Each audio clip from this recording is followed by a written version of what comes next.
قرآن میں جو بتایا گیا روزے کا فائدہ وہ ہے تقویٰ.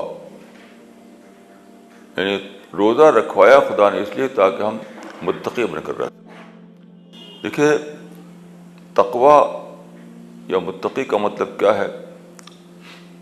تقویٰ کا وہی مطلب ہے جس کو انگریزی میں کہتے ہیں کاشس. کاشس یعنی بہت زیادہ پرہیز کے ساتھ رہنا، احتیاط کے ساتھ رہنا، پرواہ کر کے رہنا. وہ کیسے؟ تو اس کی میں ایک مثال دیتا ہوں. حضرت عمر جو سیکنڈ کیلف تھے، ان سے ایک مسلمان نے پوچھا کہ تقویٰ کیا ہے؟ جیسا کہ میں نے بتایا کہ روزے کا مقصد بتایا گیا ہے تقویٰ، تو میں تقویٰ کی وضاحت کر رہا ہوں. تو اس آدمی نے جو صحابی تھے اور عالم تھے، حضرت عمر سے پوچھا کہ آپ نے ایسی جھاڑی سے گزرتے ہوئے کیا کیا؟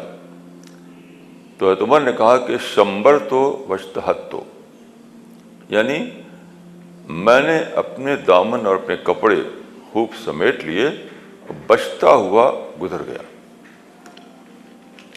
تو صحابی نے کہا کہ ذالک التقویٰ، یہی تقویٰ ہے. یہ بہت اچھی مثال ہے جاننے کے لیے کہ دنیا میں ہمیں کیسے رہنا ہے.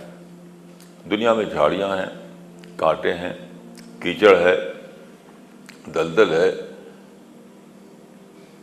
مطلب برائیوں کی بہت ساری صورتیں دنیا میں ہر طرف موجود ہیں. وہ برائیاں بھی سچ میں ہمارے دل میں ہیں، باہر نہیں ہیں. یعنی پیسے کی لالچ، اپنی ایگو کی تسکین، اپنی بڑائی کو حاصل کرنا وغیرہ.